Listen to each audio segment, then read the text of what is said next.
Good morning and Jai Hind student. Welcome again. Now today we discuss class 10 chapter 2 federalism. In this video we discuss about what is a federalism and what is the key feature of federalism. In this chapter we understand by some important question.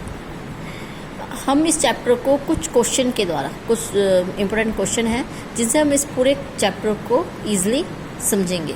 तो your first question, what is a federalism? Federalism है क्या? ये question आपका 2014 में भी आया हुआ है और इस चैप्टर की स्टार्टिंग भी है.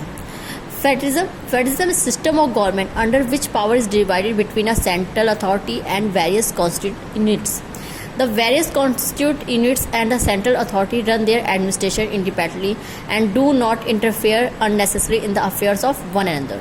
फेडरलिज्म का मीन्स होता है जब पावर को डिवाइड कर दिया जाता है. सिस्टम एक गवर्नमेंट जो सिस्टम है गवर्नमेंट का उसको डिवाइड कर देना.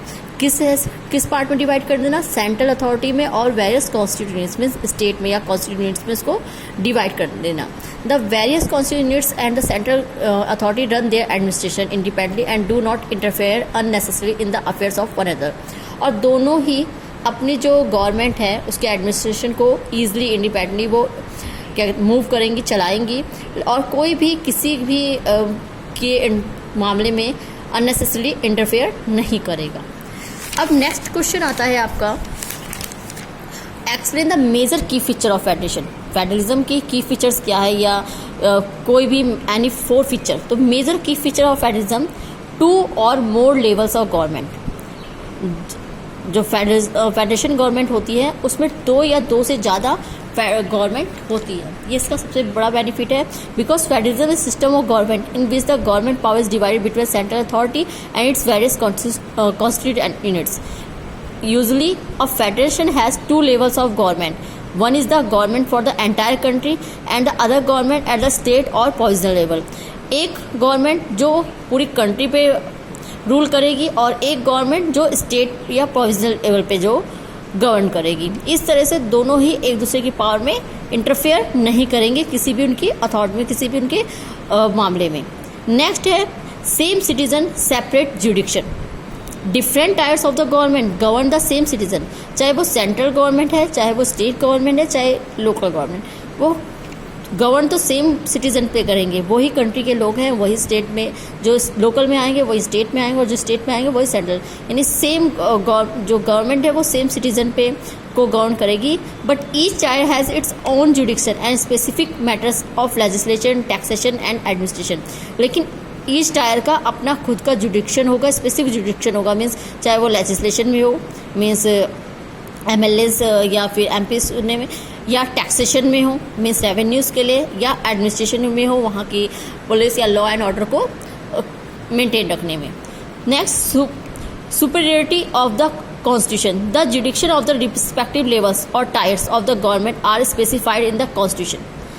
So the existence and authority of each tier of the government are constitutionally safeguarded. The jurisdiction of the respective levels of tiers of the government are specified in the constitution.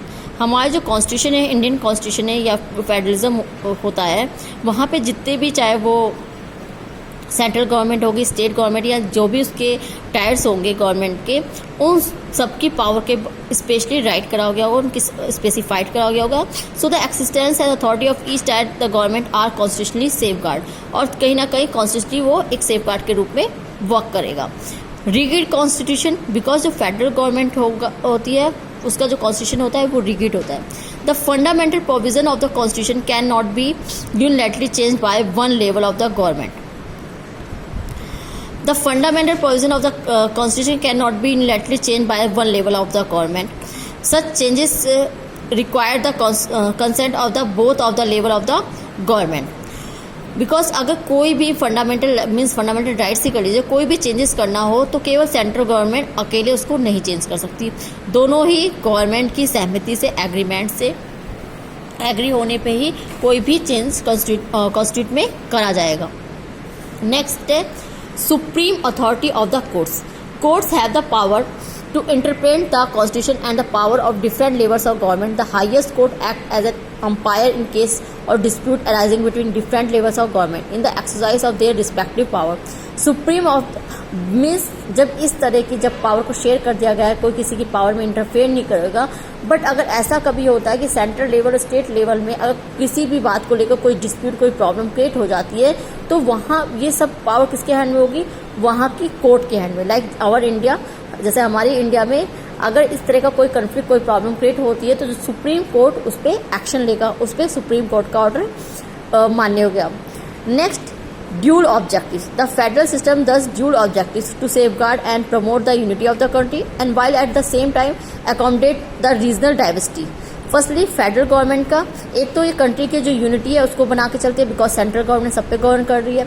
Next, कहीं ना कहीं जो regional diversity है उसको भी easy way में उसको promote करती है, इजी वे में उसको बना के रखती है। ये नहीं कि कोई किसी को किसी भी क्रीड या कम्युनिटी के नेम पे जो भी डिस्प्यूट या कन्फ्लिक्ट होते हैं, ऐसी प्रॉब्लम क्रिएट नहीं हो पाती है जब जो गवर्नमेंट है वो डिवाइड होती है या फेडरल होती है। मीन्स स्टेट या लेवल पे, लोकल लेवल पे डिवाइड होने पर कोई भी इस तरह की problem, conflict means community problem face नहीं करनी पड़ती गवर्नमेंट को। Now thank you student. In next video we discuss other topic. Thank you. जय हिंद।